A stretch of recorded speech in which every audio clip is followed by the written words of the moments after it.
جب اللہ فرمائے گا کہ اے عیسیٰ ابن مریم، کیا تم نے لوگوں سے کہا تھا کہ اللہ کے سوا مجھے اور میری والدہ کو معبود مقرر کرو؟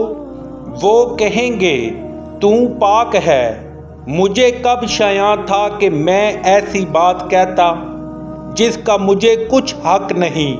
اگر میں نے ایسا کہا ہوگا تو تجھ کو معلوم ہوگا، کیونکہ جو میرے دل میں ہے تو اسے جانتا ہے، اور جو تیرے ضمیر میں ہے اسے میں نہیں جانتا۔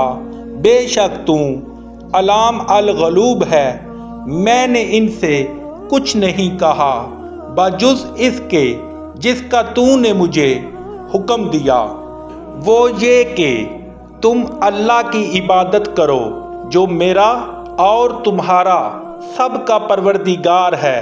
اور جب تک میں ان میں رہا ان کے حالات کی خبر رکھتا رہا۔ جب تو نے مجھے دنیا سے اٹھا لیا تو ان کا نگراں تھا، اور تو ہر چیز سے خبردار ہے۔ نتیجہ ہمارا ایمان ہے کہ حضرت عیسیٰ علیہ السلام زندہ اللہ کے پاس گئے۔ جب ان کو اپنی امت کی خبر نہیں تو ہمارے بابوں کو کیسے ہوگی جو موت سے گزر کر گئے؟ جو نیک پاک ہوتے ہیں ان کے جسموں کو مٹی نہیں کھاتی، پر ان کا دنیا سے کوئی رابطہ بھی نہیں ہوتا۔ جزاک اللہ۔